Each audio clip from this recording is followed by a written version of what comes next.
Well, welcome everyone to another episode of the Iowa Gravel Series Podium Podcast. My name's Chris McQueen. I'm your host this evening, and we have an amazing guest for you. So Linda Cooper has a bit, I think, of a reputation of being one of the fastest, most athletic individuals in the gravel scene in and around the Des Moines area. She ends up on podiums a lot, and I was not surprised when she showed up at some of our races and also ended up on the podium. So for me, this is a huge treat to have Linda here with us today and to learn a little bit about her and her experience in the gravel gravel world. Linda, it's so good to have you here. Well, it's great to be with you, and I appreciate the race series that you put on. I've enjoyed a number of those races, and I only wish I could get to more of them. Oh, thank you, Linda. That's very kind of you. I mean, this year, let's see. I know at least last year you did Albia, and then this year you did Waukon and Albia. So, I mean, in my book, you are on a positive trend. Yeah, yeah. Maybe I add one every year. There we go. Well, there we go. I like that type, slow, steady progression. I'm all for that. Um, so Linda, let's get to know you a little bit. What can you tell us about, your background and how you got into cycling? Well, like most people as a kid, I like to ride my bike, and when I found myself in like junior high, senior high, I think I was a little more interested in most people. I really wanted to get a nicer bike and go for longer rides and just pay a little more attention to other people that are riding. But I really didn't get seriously into it until right after college. Um, and that's when I actually met my husband. He was kind of into cycling, so we started getting involved with some road scenes, and mountain biking was just coming on the scene, so got involved with some of that. So really enjoyed getting involved with that kind of at that stage of my life. So I don't want to date me or you too much, but mountain biking being on the scene, was this, could we say early 90s sort of era? Um, Maybe just a little before that. Okay. All right. Yeah. So I mean, I would put in my cat, at least for me, from what I know of like mountain biking timeline, and everything, that would put you as like very much an early adopter in that world. Oh, So were I you right? remember. Oh, go ahead. Oh, I was just gonna say, I remember a friend of mine in college bought a mountain bike and nobody knew what it was. It was like, what's it for? Why did you spend all that money on that bike? And it probably looked weird because it had a flat bar, and I'm guessing it didn't even have suspension at this point. No, no, definitely not. So just a wider tire, flat bar, and kind of probably a Yep. crazy fluorescent paint job, possibly even. I think the fluorescent came even a little later than that. Yeah. Um. So, was your cycling experience in Iowa? Were you mountain biking in Iowa? I was actually living in Fargo, North Dakota. Went to college there and then just stayed there until about 12 years ago when I moved to Iowa. Okay. I have never been to North Dakota. I've been to South Dakota. Oh, When I think of North Dakota, and depending on what part, either east or west, there's not a lot of mountains in North Dakota. no, there was a few trails right in town, kind of by the river, pretty flat, not a lot of climbing, but we would often drive about 2 hours to get into Minnesota, Paul Bunyan State Park area to do some nice trail riding. Oh, wow. Yeah. So, wow. And so that's kind of cool. You were already early on, like traveling around, going to different, around you in different places to get into mountain biking. What were some of those early memories, I guess, with mountain biking in either Paul Bunyan State Park or around this area? Like, it makes it sound like some some of your friends, a lot of people didn't know what this was or anything. I mean, were there any memories in that time that really stand out from being an early adopter in North Dakota in mountain biking? I remember my first real mountain bike race, which had some pretty good, semi-rocky descents and stuff like that. And I wasn't at all experienced in doing that. And I remember being halfway terrified and halfway excited about the whole experience. What was it? What race was it? I'm trying to think of the name of it. I know the location was near Itasca State Park, and it was Little Elbow Lake, but I can't remember the name of the lake. Or I'm sorry, the name of the race. Okay. Do you remember like how big, like how many people were there? Did it feel like a big race, or does it feel, I would consider our races even, grassroots and on the small end with, 50 to 100 people. I mean, how many people were there? Yeah, it was probably pretty similar. Definitely grassroots, maybe in that range, 50 to 100. And do you remember where you placed, like how you came in on that race? I really don't remember. Do you like, if you had I to just, guess, was it towards the front or oh, towards the back? I, I honestly don't remember.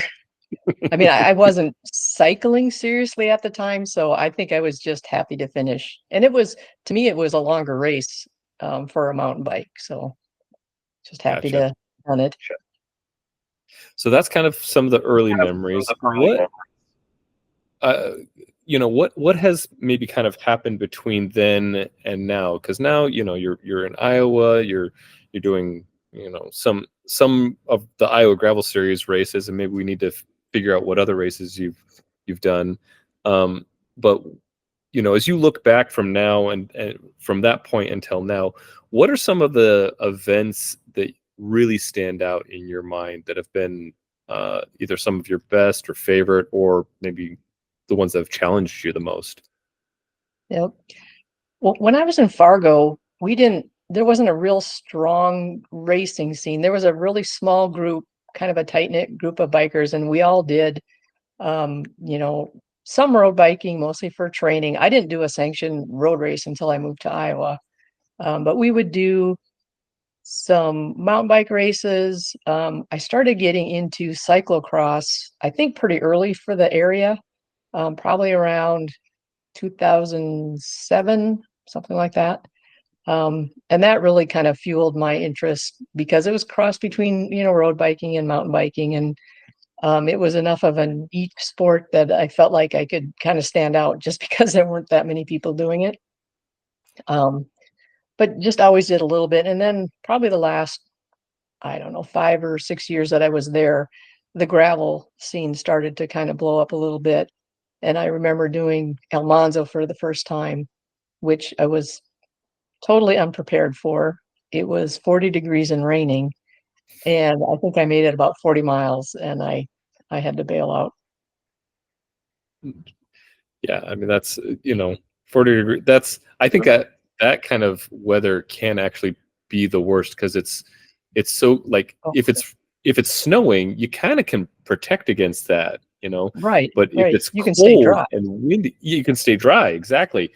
But Yep. if you're soaked through, and then it's so close to freezing, and then you're moving, you're actually probably colder. Your body surface area is actually probably getting colder than what it is outside, and that sounds like a pretty awful experience. A good way to Yeah. get And hypothermia. I didn't have the gear that I have now back then. I didn't have, say, warm boots. I didn't have a waterproof rain jacket or, anything that would really help out. But I picked up a lot of that stuff over the years. Yeah. So that actually kind of leads me into, you're doing these races, you're changing, you're moving from cyclocross to gravel, and mountain bike before that. What kind of drives you and your training, is what I really want to get to. Like, do you pick a sport and then try to get good at it and match your training, or do you find something that's kind of matches what you like to do training wise and then go find the right event? And I know that can also often be a chicken and egg sort of thing, but what drives you? Is it more the event, or is it more the training and what you like to do? I'd say it's more the event.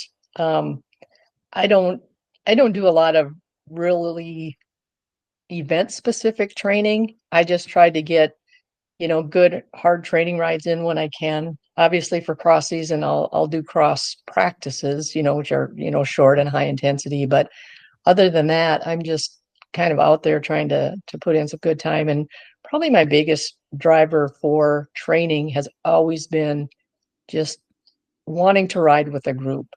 And I've always had to work very hard to keep up with a group. It's always been men. So I think that's kind of been my biggest motivation, is just trying to keep up with other riders. Ah, okay, that makes sense. So is there a regular group ride that you've been a part of or even a part of now that Um, we used to have a ride when I was in Fargo called Rolog, which is just a small town about 40 miles kind of southeast of Fargo. And we would drive there every week to do a ride so that we could get some hills in, because Fargo is flat as a pancake. So if you want to get any kind of elevation or variety, you had to go a little ways into Minnesota. So that was the big weekly ride, and it was always a fun event, and people look forward to it every week. Around here, after I moved, it was I started out on the DMOS team. So we had a Tuesday night ride that was fairly similar to what they call the Tuesday Night World Championship ride around here, which is all the really fast guys. We would do the same course, and we'd start out a little ahead of them, and they'd always pass us. But it was always a good ride. We had a good group and tried to work together and work hard. And then after I was on Sakari, we would have either for a long time we had a regular Wednesday night ride that was always a good hard effort, and it was a loop course. So if you got dropped, you could catch back on, and they'd wait a little while, and you'd do it all over again, do 3-4 laps. So it's rides like that that I've really found helpful in my training and motivation to just and be able to do that and then hang out afterwards with those people has always been kind of what brings me back every week. Yeah, that makes a lot of sense, and it's something that I haven't done as well. And I wish, and now I'm having probably a little bit of FOMO, or a little bit like, oh man, yeah, maybe that's what I need to do, is get a really good, solid group ride that I'm with, because yeah, you essentially get that really hard workout with a group. You get to practice in, not true race conditions, but you can go out and do a hard effort with a group of people. And so has that been something that has been pretty consistent this whole time that you've been in Iowa, where you've Yeah. almost every week you're a group ride? It's changed a little bit over the years. The last few years, the Sakari weekly ride kind of it COVID kind of put an end to that, and we just never picked it up the way we had in the past. But Kyle's Bikes in Ankeny promotes a ride every Wednesday, and that kind of took the place of that. And it's a good group of people. They do a trail ride. It's a slower pace, and then they do a road ride that can be a mix of, pretty good recreational pace or flat on hard as you can, see who you can keep up with kind of ride. So that's been one of my main rides. And then I've also started riding the Tuesday night Iowa Gravel Project rides that Cole Ledbetter puts on, and he moves it from place to place throughout the Des Moines area. So it's every Tuesday you try and find where they are, and you get to ride 30 miles with a bunch of gravel people. I've not made it onto one of Cole's Iowa Gravel Project rides. I know I'm way over on the west side of the state, and so usually it's at least a 90-minute, 2-hour thing for me to get out there.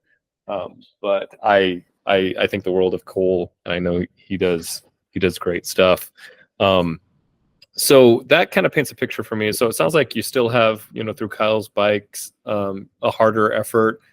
What I imagine from the Iowa Gravel Project rides is they're not quite as difficult effort. They're more like, hey, they'll always be they regroup. Is that Yes. true? Or yeah. But I mean, for somebody at my level, I can usually ride as hard as I want, and there would be somebody to ride with. So it's just up to me to decide how hard I want to ride that night. Gotcha. Sorry, I've got a little friend joining us here. This is Junior for Hmm. anybody who's on video, and Hmm. if you hear something rub up against the microphone, it's just my cat that's insisting that she get her podcast debut tonight. What do you want? All right. Well, so those are two. What about the other days of the week? Do you keep like a daily ride regiment, or are you mostly just doing the group workouts? What's kind of your general habit? Yeah, I guess there's another ride I forgot to mention that there's a Saturday morning. We call it the REI ride only because we start at the REI in West Des Moines. REI doesn't have anything to do with it. They don't sponsor it or anything like that, but it's just where Oh, we you park should. or meet, I should say. And it's about a 40-mile ride, and it kind of starts out slow, and there's a few areas that get very fast. So a couple regroup points. So it's another one where you can ride at least part of the time pretty much as hard as you can and hope to keep up. Mm, And then that if I can, I'd like to do a longer ride on Sundays, kind of more endurance, but I haven't been very consistent about that this year. And I've found that, Monday, Thursday, Friday, most of the time I'm not riding. So I'm kind of down to 3 or 4 days a week at the most. okay. And again, like you said, it's you know that you're motivated, or you have those kind of like those group rides, and that's takes up it sounds like a good chunk of what your training routine sort of is. So that's kind of really helpful. I mean, especially if someone's trying to improve, I think that's a great tip for anyone. It's like go find those group rides, and that consistency will help out. Um, yeah, sorry. Anything there, you dad? Not really, not that I can think of. Okay. I mean, Well, then I do ride. Oh, I no, go was going to ahead. say I do some indoor training over the winter, but probably don't hit it as hard as a lot of people. And especially if I've had a late cyclocross season, I might not even start until uh, January or so. What's your indoor platform Your of choice? indoor platform. Swift or Trainer Road, or just get Mhm. on and hit a number? I have done Trainer Road for quite a while. Tend to follow one of their training plans. I've tried Zwift a couple times, and it's just never.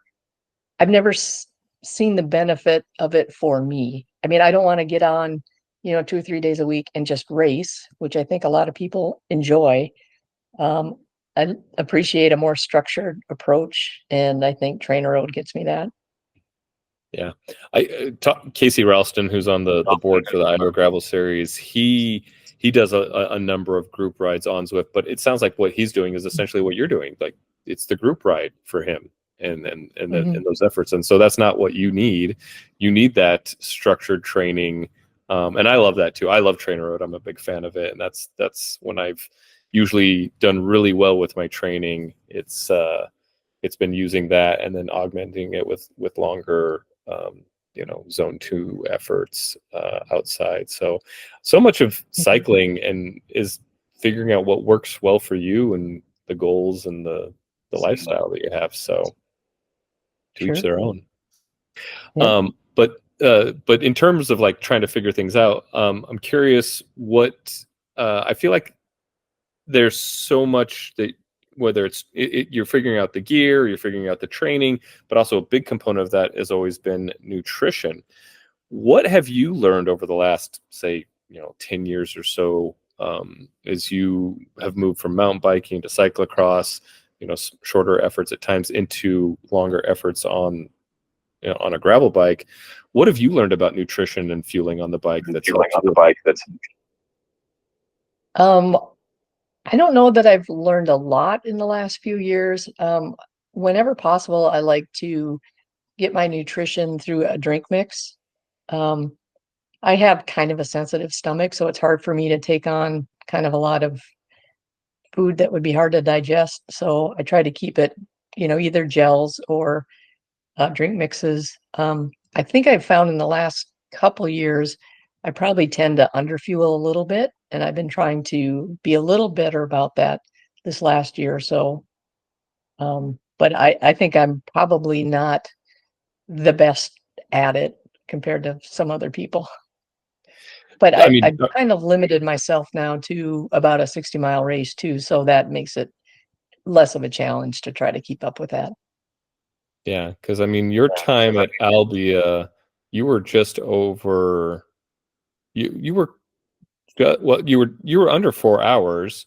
You were. I should probably just have the numbers right in front of me, but I want to say you were in like the 3:30, 3:45 area, right? I think it was Albia. Yeah, I think it was just under 350 maybe. Yeah, let's see. I'm bringing it up. I'm being accurate on my numbers. I have you at 3:44. Yeah, 3:44. So, Okay. which is a really great time. And but at the same time, like you can get through that with, you know, two to four bottles. I mean, most people, a rule of thumb that I often hear is you want to basically have a bottle for every hour in terms of fluids for electrolytes and things like that, and then something, uh, and then get those carbs, the fuel, maybe if you're doing that, or gels. So for Albia, do you remember what you took in approximately? Yeah, I had two bottles of a hydration slash carb mix on my bike. I normally, for a 60-mile race, I normally plan to stop and do a refill, at least one bottle, but it was cooler that day. And I remember passing that second aid station thinking, oh, maybe I or probably should stop here, but I was with a group and they weren't stopping and I didn't want to lose the group. So I just kept rolling and I actually ended up having enough because of the cooler weather and felt fine with how I finished. Yeah, that, and that might be actually a good transition into Albia itself. What do you remember from the Albia race? You mentioned you were at the group at the second aid station. How would you characterize the Albia race and where you were at? I always try to go out a little faster than I would be comfortable with, just knowing that there might be some people behind you that are stronger riders that just don't like to start fast. That if they catch up with you, then you can, catch on to them and then, be in that group where if you start slow, you're never going to catch a faster group. So it's always been my goal, and it's always harder every year to do that semi-fast start. Um, but we ended up with a pretty good sized group for most of the ride, and maybe about halfway through, it kind of broke up, got a little smaller. But to me, that's huge motivation. One, to stay with them, and then if I'm feeling strong, to put in some strong effort, knowing that there's other people that are going to take advantage of that, um, and just be overall a faster group than if I just sat on the whole time. Or I always ride harder whether I'm the stronger person in the group or I'm the weaker person in the group. I put in a lot of effort. I don't do great when I'm all by myself. I kind of fall into that all day pace and just get through it. Yeah. Do you remember about where in the beginning of the course it started to go from, okay, hey, let's stay with the group, to, okay, this is the group, it's kind of formalized? uh was it before the first B road or after the first B road? Like how much strong effort did you have to get into there at the beginning? I'm not great about remembering details about a course, but I think we had a group together fairly early.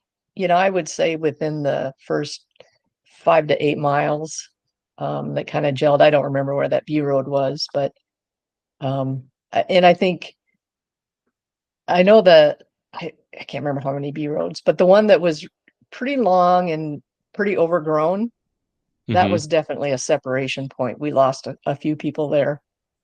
Yeah. The way the Albia route kind of route. goes is you come out of the fairground, you kind of have this downhill, and then you have these kind of couple, maybe one or two little punchy climbs up until you get over the Highway 34. And then it flattens out for a while, until you hit that B road. That it was a big dip down, and then you had to kind of climb up on it was a rutted B road.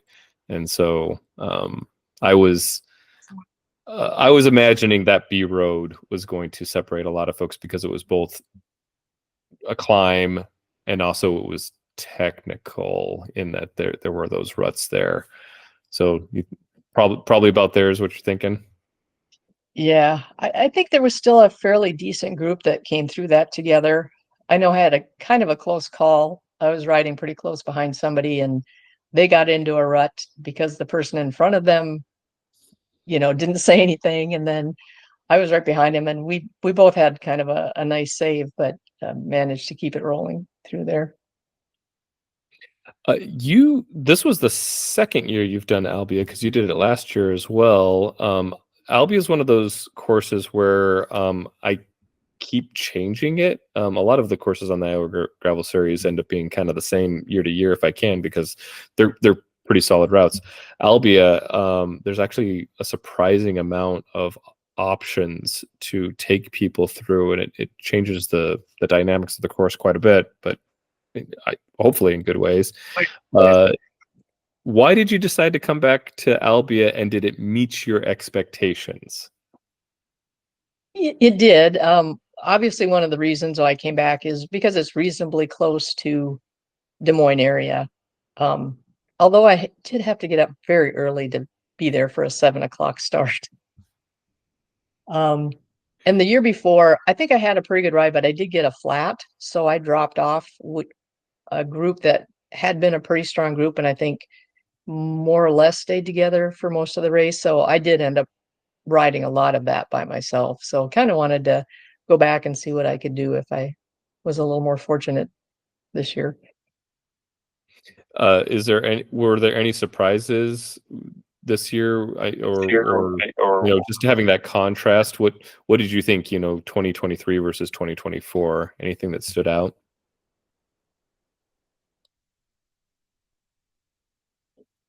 Not especially. Again, I'm not great at remembering details of the route itself, but I really did like the starting location, the fairgrounds. I think that was a great place to start and to hang out afterwards. Great environment, so that was nice. What gets you signing? You mentioned distance, so Albia, being close is helpful. But what gets you signing up for a race anymore? Or what keeps you signing up for races? What are you looking for mostly now? It's nice if there are people that I know. I kind of got talked into doing Core 4 this year as a team. So a team of 3 people, and it's like a gents race, so we all ride together. So I was at Gravel Worlds last year, and sharing an Airbnb with a couple other gals that were also racing, and we basically thought it would be a good idea to do it in 2024. So that's our plan, and that's coming up in a couple weeks. So I think it's a combination of something that's fairly easy to get to. I don't travel a ton anymore for races, and then just knowing that there are other people that I know that are going to be there. That makes a big difference.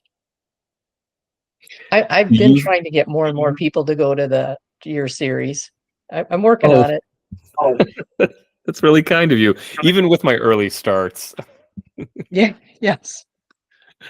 Yeah, it is tough, and there might have to be some adjustments over time, but the way that the way that I kind of think about it and why those starts end up so early is that I want these to be races that anybody can kind of show up to and doesn't have to, take up their whole day sort of thing, but at the same time, it does almost do the opposite, because you have to get there either so early or you have to leave the night before and sleep over to kind of do it. So and then there's the battling the challenge of just like if it's really hot in Iowa for any of these days, you end up with a much more difficult effort. So I get feedback a lot about the early times, but I love to hear that other people are wanting to invite other people to come out to these races. Is there one that I haven't noticed? Are you signed up for any of the other races on the series this year? I don't know. I'm not. I'm going to be out of the area for the all women one. Otherwise, I would have made an effort to do that. And I think the next one coming up, I've got a lot going on in the next few weeks, and then I'm doing a trip to Europe in early September. So just gonna shift my focus a little bit after Core 4. Gotcha. Are you taking your bike to Europe? There's a pretty large group of Des Moines people that are going on a Danube River bike and boat tour. So Ooh. they will have bikes available. They provide them, and they talk about maybe 20 miles a day. So it's definitely not cycling focus, but it's just I think it'll be a good way to see a little more and get around a little more easily in some of the big old European cities. Is this something that's kind of been on a bucket list or high on your list of something to do in your life, or is this was this a little bit of surprise for you to do this trip? It was kind of a surprise. It was just something that one of the local gals here kind of decided to get people together and promote, and a lot of people were interested in it. And I thought it would be a nice opportunity to get to Europe, and then just a fun overall trip. Cool. It sounds like a blast. I've been to Europe a few times and been able to take my bike and ride in the UK and in Spain, and Danube River. That sounds amazing in that whole area. And biking culture is so different in Europe that it can be kind of a nice. It would be very refreshing at times to be in an area where everybody's very used to and very aware of cyclists, more so than I think what we usually get here in Iowa. You mentioned gravel worlds, and you mentioned Core 4. Do those both? I mean, those are both in August. So are those kind of shared as your A race, or is one of those what's your A race going to be for the year? So last year it was Gravel Worlds. That was my first time there. It may or may not be my last time. And then this year, probably Core 4 is my A race, just because I've heard it's very challenging. I'm committed with a couple other riders, so I really wanted to try and focus and be prepared for that one. No, yeah. I actually moved the Soldier Cutoff Hilduro so that it didn't conflict with Core 4 or Gravel Worlds. Although it did end up conflicting with one race that's kind of near me in near Lincoln and everything. But you can only do so much. The calendar's very full at this point. It's kind of nice. You really can almost hit a race every week if you really wanted to, and if your body could hold out. Definitely. I mean, gravel racing used to be like an early spring, late fall kind of thing, and now it's every summer weekend. I think you could find one probably within the state, or at least very close. And is that this is a question that I often like to ask. It's the magic wand question. If you had a magic wand, is that something you think is good? That there is so much racing, or would you change it? And in general, if you could change anything in gravel racing, what maybe would it be?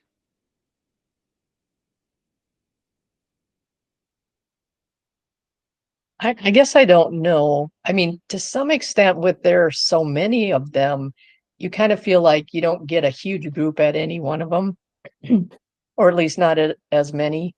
But at the same time, it's nice. People have different schedules. They've got different things going on in the summer. It's nice to have that flexibility to say, okay, I want to race this weekend. Where do I need to go and be able to do that? So I guess I don't have a great answer for that.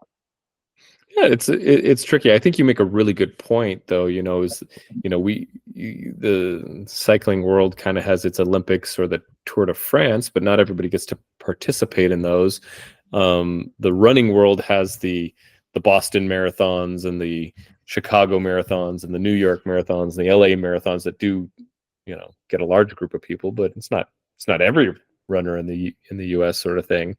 And I do kind of like that Core 4, I think, is probably the most highly attended Iowa gravel race, although it's more than just gravel in Iowa. And then Gravel Worlds is probably the most highly attended, gravel race in Nebraska. So it does feel like there's a little bit of that where there's these big, huge tent pole ones, but yeah, it is hard to it takes a little bit to say, okay, I'm going to spend how much to go do Core 4, or I'm going to go spend how much to go and do Gravel Worlds, and how different is that, and like how much is it worth it to have that big group? Right. Yeah, I have to say I was a little surprised at the cost of Core 4 after I agreed to do it with a team. It's like, oh, that's how much it costs. But I'm looking forward to having a good weekend and having fun with that. Yeah, I think Core 4 does do some great things in terms of, like, if you sign up early, it definitely benefits you. And I think they do some really good things to make it possible to get a good discount, again, if you sign up early enough. So I think they're trying to encourage it. I've not yet tried to, have an event that can support 500 to 1,000 people, and the logistics with that, I'm sure, are beyond my capabilities at this point. Maybe we'll get there with the Gravel Series, but we're not there yet. Well, Linda, this has been fantastic. Before we wrap up, I do want to hear a little bit about Sakari, the team that you ride with. If someone wanted to get onto a team and you thought maybe Sakari would be the right team for them to be a part of, how would you pitch Sakari, powered by Smart Honda, your team? How would you pitch that to someone? They've been around over 10 years. They've had a real strong core. They do support kind of all aspects of cycling. They've got people that mostly mountain bike. They've got people that do just road riding. They got some people that do a little bit of everything, gravel. I've kind of fallen off a little bit because I'm not riding at that level, to be able to do some of their training rides with them anymore. But I think it's always been a great social group to hang out with. I've definitely appreciated that. So I think any of the teams in the Des Moines area, if anybody's interested in being on a team and getting more support and more information and structure on how you want to approach races, I would definitely recommend just trying to be on a team, because I think there's so much advantage there. Yeah, good point. Well, thank you, Linda. This has been so fun to get to know you a little bit and to hear your experience and get to chat for a bit. If we sounds like we probably won't get you on a race yet this year, but thinking to next year, what things are maybe you're most excited for? Have you started to think about 2025 yet, or is it too soon? I haven't too much yet. I'm a little afraid to stop racing because I'm afraid I would stop training and just being generally fit and wanting to spend time on the bike. So that's kind of been my motivation, is just telling myself I'm going to do a few races here and there, and that gets me out riding and kind of pushing myself. So I don't know that anything will change between now and next year, but I haven't really identified any real goals. Okay. Well, when you do, let me know, because I want to see you on at least, if we're pushing that trend, I want to see you on 3 races next year, and we'll see if we can hit that goal. Yep. Perfect. All right.